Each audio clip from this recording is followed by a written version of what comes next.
Ànábì wa Muhammad sallallahu alayhi wa sallam. Inú hadith ẹ̀kùn wọ́n ní ó jókòó, Aisha jókòó. Wa fil khabar ruwiya an Aisha radiyallahu anha qalat. Ààrí ìgbàlọ́dọ̀ Aisha tó wọ́n pé kuntu qa'idatan òun jókòó, mutarabbi'atan fil bayti. òun jókòó nú ilé pẹ̀tẹ́pẹ̀rẹ̀ báyìí.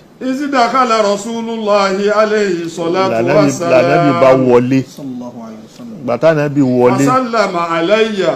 ó sálámà sóhun. Faraditu an aquma lahu kama kanat 'adati inda dukhulihi. Gẹ́gẹ́ bí àlàádáhùn tánàbí bá wọlé tóhun ó dìde fún, Faqala alayhi òun bá salam. dìde, lànàbí bá ní Uqudi jókòó, makanaki. jókòó láyé ẹ tó jókòó, Ma kana laki an taqumi. òótọ́ kó dìde, Ya ummal mu'minin. ìwọ ìyàwó òun. Qalat faqa'ada rasulullahi Ànábì bá sallallahu jókòó. alayhi wa sallama. Ànábì jókòó, Fawada'a rasahu ó bá ala gbé orí, hijrihi. ó gbé lé ẹsẹ̀ òun, Fanama mustaqliyan ala ó qafahu. fi pàkọ́ sùn. Faja'altu atlubu shaybatan fi lihiyatihi. Lòun bá ń wo irùngbọ̀n ẹ̀ ní pé jẹ́ ń wo funfun tó bá wà ń bẹ̀. Fara'aytu fiha 19 sha'ratan Òun bá rí irun, bayda'a. òun bá rí irun 19 tó jẹ́ funfun. bayda'a. Fatafakkartu fi nafsi. Òun bá ń ro lẹ́mìí ara òun. فقلت إنه لا يخرج من الدنيا قبلي. Òun bá ń ro pé ṣáànábí ó wàá kú ṣáájú òun ni. فتبقى الأمة بلا نبي. Yóò wá ṣẹ́kù wípé àwọn àlùmọ̀ wà wọn ní lànàbí mọ́. فبكيت حتى سال دم عيني على خدي. Ó bá bẹ̀rẹ̀ sí sunkún. Òun sunkún, omi ojú òun ó wá ń kán sí ní. وتقاطر منه على وجهه. Ó bá ń kán sí lójú. فانتبه من نومه. Lànàbí bá tají pàrà. فقال عليه السلام. Kí ló ń ṣe Aisha? ما الذي يبكاك يا Kí ló ń pa ẹ́ أم lẹ́kún? المؤمنين. Kí ló ń pa ẹ́ lẹ́kún? فقصصت عليه القصة. Lòun bá sọ gbogbo ọ̀rọ̀ yẹn. ثم Bọ́rọ̀ قال ṣe rí. عليه السلام. Lànàbí bá ní أيها nǹkan tó ń sọ fún ni pé òun rí irùngbọ̀n rẹ̀, òun rí gàgà bíi 19 bẹ̀, òun wá tó ti funfun, òun wá wí pé ṣé ó kú náà ni táwọn torí ọ̀fọ̀ ní irun funfun, ọ̀fọ̀ ló ń tú fún yàn. الشيب رسالة الموت. So òun á rò pé ṣáwọn àlùmọ̀ wa wà láì kò ní lánàbí mọ́. sallallahu alayhi wa sallam. Òun wá rò bẹ́ẹ̀, lòun wá sọ gbogbo kinní yẹn fún fànàbí. ثم قال عليه السلام. Lànàbí bá ní أي حال أشد على الميت. فقلت ṣọ́ òun sunkún يا pé رسول òun ó kú. الله. Ó kè ṣe sí wo ló burú jù fókù. فقلت قل يا رسول الله. Òun bá ní kánàbí sọ òun ò mọ̀. فقال عليه السلام. Lànàbí bá ní بل قولي أنت. ìwọ gan sọ. فقلت لا يكون أشد حالة على الميت من وقت خروجه من داره.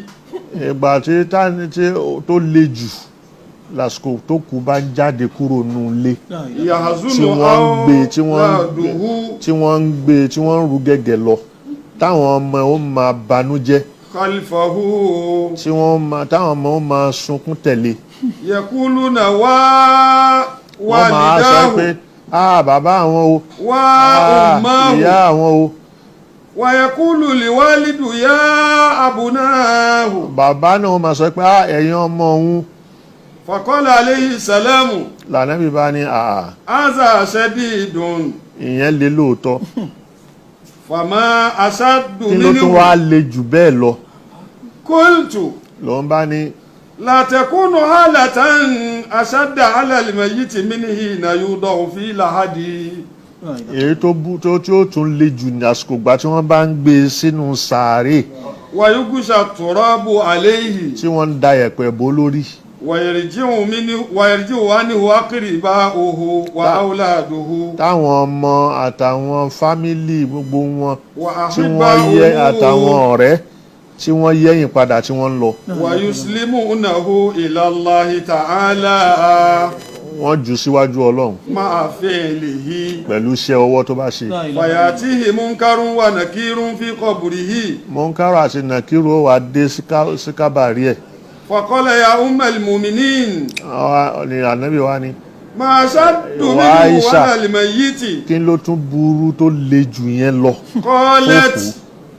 ló bá ní. قلت الله ورسوله أعلم. Ọlọ́run ló mọ̀ o àtàwọn ànábì. قال عليه السلام. ló bá sọ pé. يا عائشة. mo pè ọ́ Aisha. إن أشد حالة على الميت. èyí tó le koko jù fókù. حين يدخل عليه الغاسل في داره ليغسله. ṣé wọ́n ń gbé lọ ni wọ́n ń sọ. àwọn tó wọlé tọ̀ tí wọ́n bọ́ aṣọ lọ́rùn ẹ̀ tí wọ́n fẹ́ wẹ̀. فيخرج خاتم الشباب من أصابعه. ó fòkà sọ́wọ́ wọn bọ̀. وينزع قميص العروس من بدنه. aṣọ tó wọ̀ báṣọ ń ti dá tó wọn bọ̀ lọ́rùn ẹ̀. وينزع عمامة المشايخ والفقهاء من رأسه. bó bá wé láwàní tí gbogbo ẹ̀ ṣe gbogbo wọ́n kàn tú lórí ẹ̀ ni. ليغسله. wọ́n fẹ́ wẹ̀ ni. فعند ذلك. lásìkò yẹn. تنادي روحه حين تراه عريانا. ẹ̀mí ẹ̀ ó wà á máa pè yóò máa kígbe tótótótótó tó bá rí rẹ̀ ní hòhò. بصوت يسمعه rántí pé ohun tó kígbe yẹn ẹnìkan ò ní gbọ́ ẹni tó fẹ́ wẹ̀ tó ń bọ́ṣọ tó ń bọ́ òka tó ń bọ́ gbá lára ẹ̀ wọn kò ní gbọ́ kankan. تقول يا غاسل. òkú yẹn ó máa sọ pé ìwọ tó fẹ́ wẹ̀ mí o. يا غاسلي. ìwọ tó fẹ́ wẹ̀ mí. أسألك بالله. mo fọlọ́run bẹ̀ ẹ́. أن تنزع ثيابي برفق. ọ̀rá ṣe pẹ̀lẹ́pẹ̀lẹ́ máa bọ́ aṣọ yẹn lọ́rùn. فإن الساعة. torí lásìkò tá a wà yìí. قد استرعت من مجاذبة الموت مجاذبة ملك الموت. òun pẹ̀lú màláíkà kú òun ṣẹ̀ṣẹ̀ ń fara balẹ̀. màláíkà kú òun pẹ̀lú ẹ̀ wọ̀jà ni.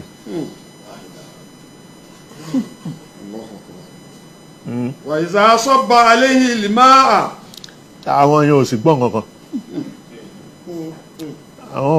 wọ́n wá bu omi wọ́n dà sí i lára. صاح كذلك. yóò tún kígbe yéé. يا غاسلي. yóò ní ìwọ tó ń wẹ̀ ń yìí. بالله. òun fọlọ́run bẹ́ẹ̀. لا تصب ماءك حارا ولا má jẹ́ تجعل kó mi yẹn gbóná. má jẹ́ ó tutù. حارا علي ولا باردا. má jẹ́ ó tutù má jẹ́ ó gbóná. فإن جسدي محترق من نزع الروح. torí gbogbo ara wọn ibi tẹ́mi ti jáde màláíkà ó fà á pàtì jáde ní bẹ́ẹ̀ mi ó ṣe jáde nìyẹn. فإذا غسل. ìwọ ẹni tó sì ń wẹ̀ ò mọbi tí egbò yẹn tán fi fà á jáde. òun kàn máa yóò rọra o máa bomi sí i díẹ̀ má jẹ́ ó gbóná má jẹ́ ó tutù. فإذا غسلوه. báwọn bá ṣe ń wẹ̀ lọ tí wọ́n ń yí tí wọ́n ń. تقول الروح بالله يا غاسلي. yóò tún wá sọ pé ìwọ tó ń wẹ̀ òun fọlọ́n bẹ o. لا تمسني قويا. má mú mi gìrìgìrì. فإن جسدي مجروح بخروج الروح. torí ara òun dégbò pẹ̀lú jíjáde ẹ̀mí tó jáde yẹn. فإذا فرغ من غسله. tọ́ba táwọn kan wẹ̀ tán ṣe gbogbo ẹ̀. ووضع في كفنه. wọ́n wá fẹ́ faṣọ sí i lára. وشد موضع قدميه. wọ́n so ibi ẹsẹ̀ tán ti fi aṣọ káfàní sí lára. nadahu billahi ya gasili. yóò tún wáyé pé ìwọ tó ń wẹ̀ ń o. látẹ̀sùn dákáfàní. yóò àti gbégbá látẹ̀sùn dákáfànára sí. má de orí òun. hátà ara wájí àhálí wà àwùlá. àwọn ọmọ. Allahu akbar. Allahu akbar.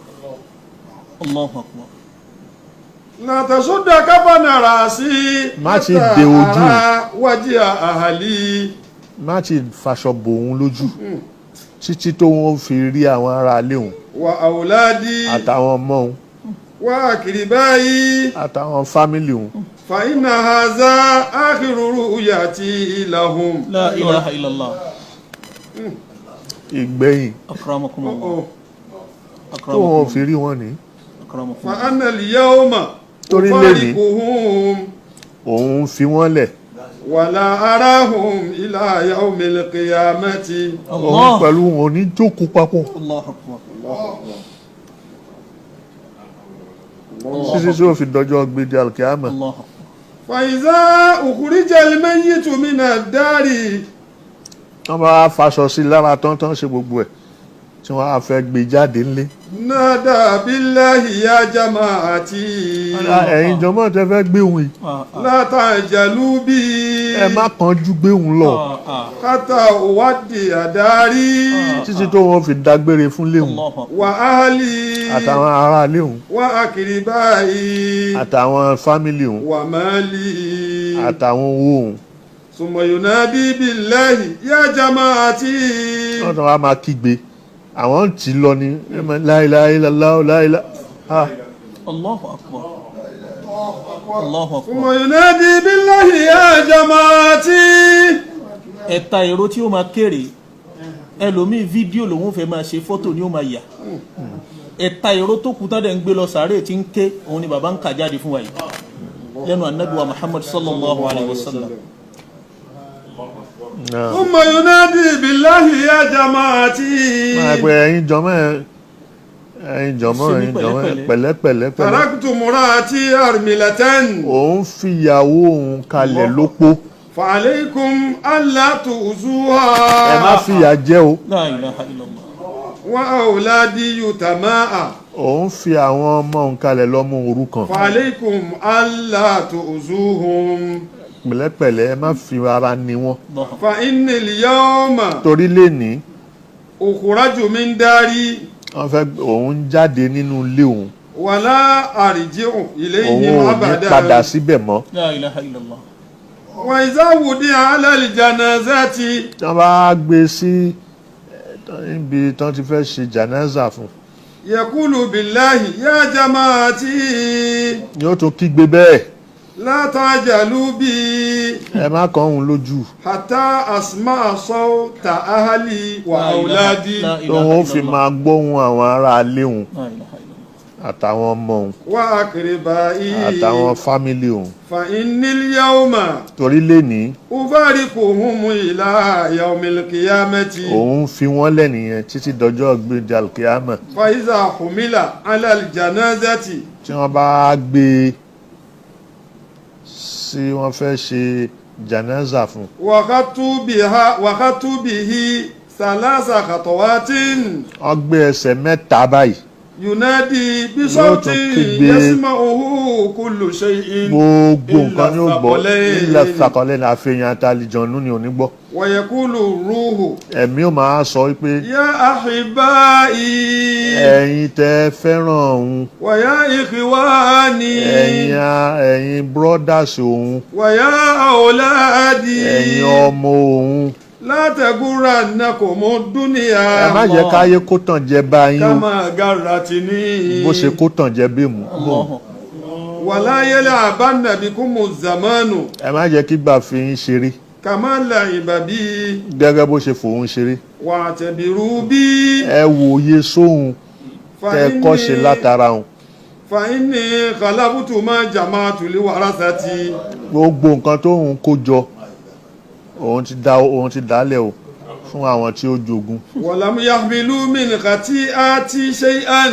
wọn à sì báwọn jìyà ẹ̀ ẹ̀ṣẹ̀ tóun ṣẹ̀ ń bẹ̀ wọn ní bá ń pín. wala dunya yuhasibuni Allahu ta'ala. láyé yìí gbogbo ọ̀rọ̀ ayé yìí lọ́lọ́run ó fi bì òun. wa antum tatamatta'una biha. gbogbo nǹkan tó ń kó jọ yẹn òun kó jọ lórí halali ni haramu ni gbogbo ọ̀nà tó ń gbà kó jọ ẹ̀yin lẹ́ẹ̀ máa gbádùn ẹ̀. summa la tad'una li. ẹ ní ṣàdúrà fún nǹkan pàápàá. wa iza sallu ala al-janazati. tí wọ́n bá kírun sókù lára. wa raja'a ba'du ahlihi wa asdiqaihi min al-musalla. àwọn èèyàn tó kírun gbogbo wọn kọ́ ni wọ́n lọ tẹ́ àwọn tó padà ń bẹ̀ wọ́n yẹ́yìn padà wọ́n máa lọ báyìí. yakulu billahi ya ikhwani. òun máa wá kígbe pé ìwọ náà tún lọ ní. inni kuntu a'lamu anna al-mayyita yunsa fil ahya.